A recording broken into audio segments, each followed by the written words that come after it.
कहानी के शुरू में हम एक आदमी को देखते हैं। अपने चेहरे को ढका हुआ था और एक आदमी को बांधा हुआ था। वो अपनी बंदूक की गोलियां निकालकर उस आदमी की जेब में डाल देता है और बंदूक अपने पास रख लेता है। फिर उस आदमी के सीने पर एक चीप डिवाइस लगाता है जिसके रिमोट को भी उसने अपने पास रख लिया था। उस आदमी से कहता है कि तुमने मेरे लिए कोई रास्ता नहीं छोड़ा। उसको चाकू से जख्मी करके वहाँ से चला जाता है। हम उसकी डिवाइस पर एक चीप मैसेज और उसके चीखने चिल्लाने की आवाजों को सुनते हैं। इसके बाद सीन शिफ्ट होता है कुछ दोस्तों पर जो अपनी पढ़ाई पूरी करके जंगल में कैंपिंग करने आए हुए थे।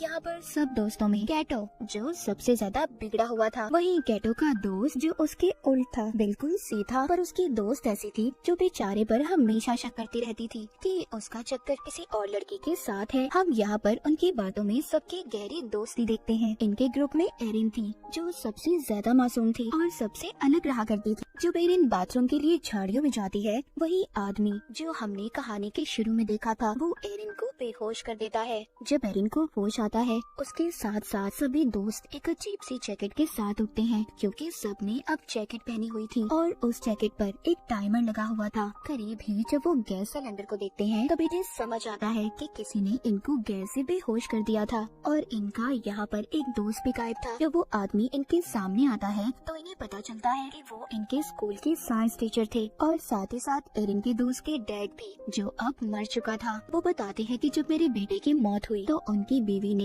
इस सदमे से अपनी जान ले ली जिस वजह से उन्होंने अपनी फैमिली को खो दिया। अब उन्हें ऐसा लगता था कि कहीं न कहीं इन दोस्तों में से ही कोई कातिल है जिसने मेरे बेटे को मारा होगा। वो कहते हैं आज तो तुम्हारी दोस्ती का इम्तिहान है। वो जैसे ही अपने हाथ में लिए रिमोट को दबाते हैं, सबकी जैकेटों पर लगी हुई डिवाइसेस ऑन हो जाती हैं। आज तो टेस्ट में सिर्फ वही बचेगा जिसके पास सबसे ज्यादा वक्त होगा। इसके बाद वो अपने आप को ही गोली मार लेते हैं। ये देखकर सब काफी ज्यादा डर जाते हैं। अपनी अपनी जैकेट्स को निकालने की कोशिश कर रहे थे पर वो निकलने का नाम नहीं ले रही थी। उन्हें समझ नहीं आ रही थी कि आखिर टाइम की खत्म होते ही होगा क्या। वो देखते हैं किसी के डिवाइस में बहुत ज्यादा टाइम था और किसी के पास बहुत कम। उनकी सबसे बड़ी परेशानी ये थी कि दूर दूर तक उनके लिए कोई मदद नहीं थी और इनके टीचर ने सबके फोन्स को भी तोड़ दिया था। अब उन्हें समझ नहीं आती कि वो सच में एक बड़ी मुसीबत में है। एक दूसरे से लड़ने लगते हैं पर अभी भी कुछ को ये मजाक लग रहा था। जब ये आगे जाते हैं तो इनको अपना दोस्त बॉबी मिलता है जो एक पेड़ से लटका हुआ था। बॉबी की दोस्त उसको आजाद करने के लिए आगे बढ़ने वाली थी। तभी दूसरी दोस्त कहती है हो सकता है ये चाल बॉबी की हो, हमें यहाँ पर फंसाने की, क्योंकि इसने ही हमें यहाँ पर बुलाया था।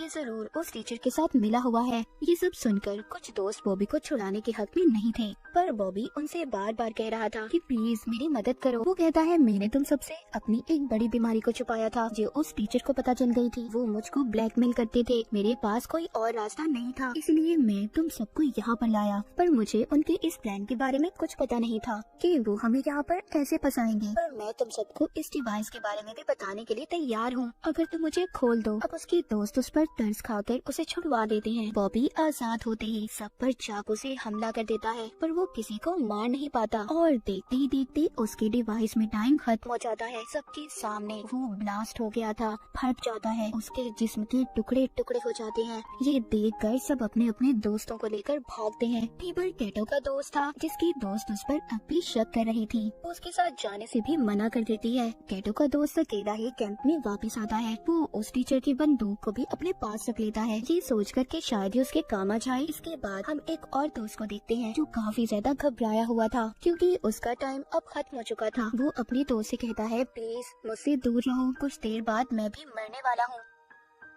पर तभी जब इसकी एक और दोस्त इनके पास आ रही थी तो ये गलती से उस पर फ्लैशलाइट से हमला कर देता है जिससे फौरन ही उस लड़की की जान चली गई थी। पर होता कुछ ऐसा है कि उस लड़की के पास जो टाइम बचा था वो सारा इस लड़के को मिल गया था। वो बहुत परेशान हो गया था। इनकी एक सही दोस्त कहती है जिसको अब सब कुछ समझ आ गया था हमारे डिवाइसेस में कुछ ऐसे सेंसर्स हैं जो इंसान मारेगा तो उसका सारा वक्त दूसरे इंसान को मिल जाएगा, बिल्कुल पबजी की तरह। हथियारों की बजाय बचा हुआ वक्त दूसरे इंसान को ट्रांसफर हो जाएगा। उस टीचर ने जानबूझकर ये सब किया था कि सब एक दूसरे की जान ले सके, अपनी जान बचाने के लिए। सब सुनने के बाद सारे दोस्त एक दूसरे के दुश्मन बन गए थे, क्योंकि सबको अपनी जान प्यारी थी। दूर खड़ी एक दोस्त भी इनकी सारी बातें सुन रही थी, जो थोड़ी पागल थी। उसके चेहरे पर उसकी नीयत साफ नजर आ रही थी, क्योंकि उसका टाइम जो खत्म होने वाला था। वो एक लकड़ी का टुकड़ा उठाकर सब पर वार करने लगती है, पर सभी वहाँ से भाग गए थे। अब यहाँ पर नजर आता है सब दोस्तों का असली चेहरा। सभी एक दूसरे की जान के दुश्मन बन चुके थे। दो दोस्त जल्दी से दोबारा कैंप की तरफ भागते हैं, क्योंकि उनके पास अभी भी एक फोन था जो वो कैंप में ही छोड़ आए थे, मगर उसमें भी सिग्नल नहीं थे। इसलिए ये फोन को लेकर ऊंचाई की तरफ भागते हैं। उधर एरिन को कैटो का दोस्त अपना पार्टनर बन जाने का कहता है और दोनों आगे मदद के लिए निकल पड़ते हैं। उधर दूसरी तरफ इनकी एक और दोस्त जो अपने शिकार की तलाश में थी, क्योंकि उसका टाइम खत्म होने वाला था। जब ये कैटो को अपने पास आते हुए देखती है तो उस पर हमला कर देती है। पर चालाक कैटो अपनी जान बचाने के लिए उस लड़के से कहता है, तुम कहती थी ना कि मेरा दोस्त तुम्हें धोखा दे रहा है, उसका चक्कर किसी और लड़के के साथ था। हाँ, वो कोई और नहीं बल्कि तुम्हारी बेस्ट फ्रेंड है, जो मुझे उसके फोन से पता चला। उस पागल लड़की को एक और मौका मिल गया था किसी की जान लेने का। ये अपनी ही दोस्त के ऊपर चाकू से हमला कर देती है, पर वो दोस्त एक ही झटके में उसके ऊपर वार करके उसी को मार देती है। अब उस लड़की को भी गेम की समझ आ चुकी थी कि भले कैटो ने उसे मरवाने की कोशिश की, पर यही रास्ता है इस गेम में सरवाइव करने का,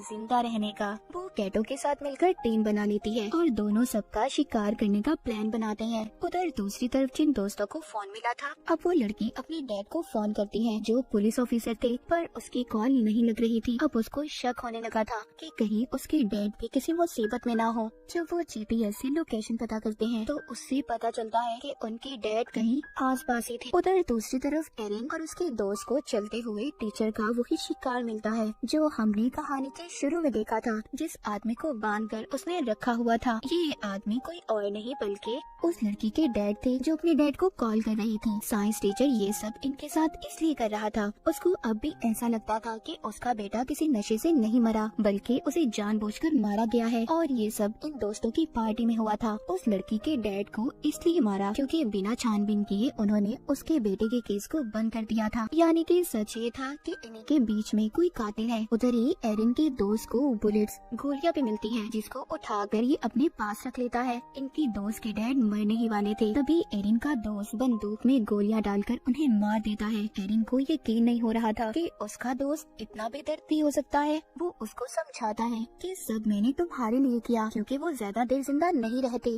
वो मरने ही वाले थे, और उनको मारने से कम जो उनका बचा हुआ वक्त है वो तुम्हें मिल गया। एरिन का दोस्त उसको बंदूक देकर कहता है, तुम इससे खुद को महफूज कर सकती हो, ये तुम्हारी हिफाजत के लिए है, क्योंकि जीने का हक है तुम्हें। और खुद वो कैटो की तलाश में निकल पड़ता है, क्योंकि उसे ऐसा लग रहा था कि साइंस टीचर के बेटे उनके दोस्त का कातिल कैटो है, क्योंकि उस दिन पार्टी में वो नशे वाली दवाई वही लाया था। अब एरिन अपनी उसी दोस्त से मिलती है और उसको उसके डैड के बारे में बताती है। ये सुनकर वो बहुत ज्यादा रो रही थी। एरिन कहती है, अभी हमारे पास रोने का वक्त नहीं है, हमें जल्दी रिमोट को ढूंढना होगा। वो इन दोनों को उस रिमोट को ढूंढने का कहती है और खुद कैटो के पास जाने का फैसला करती है कि उसकी जान खतरे में है। उधर कैटो को भी उसके दोस्त ने ढूंढ लिया था। इन दोनों की बहुत ही खतरनाक लड़ाई होती है। उस लड़ाई में कैटो ने अपने दोस्त को मार दिया था। फिर कैटो अपने एक और दोस्त को मारने की कोशिश करता है और आखिर में कैटो ने उसकी बंदूक लेकर उसे भी मार दिया था। जिस दोस्त को उसने मारा था उसके पास सबसे ज्यादा टाइम था, जो सारा अब कैटो को मिल चुका था। लेकिन कैटो को तो इस गेम में जीतना था, वो अभी भी पास कहाँ आने वाला था। वो एक और दोस्त को मार देता है। कैटो अपने आखिरी शिकार की तलाश में था, जो एरिन और उसकी एक और दोस्त थी। जैसे ही उनके पास जाता है, एरिन की दोस्त इस पर बहुत चिल्लाती है कि उसने उनके सभी दोस्तों को मार दिया, पर वो इसकी तरह कातिल नहीं बनना चाहती थी, इसीलिए इसे चाकू से जख्मी करके भाग जाती है। पर भागते हुए वो सोचती है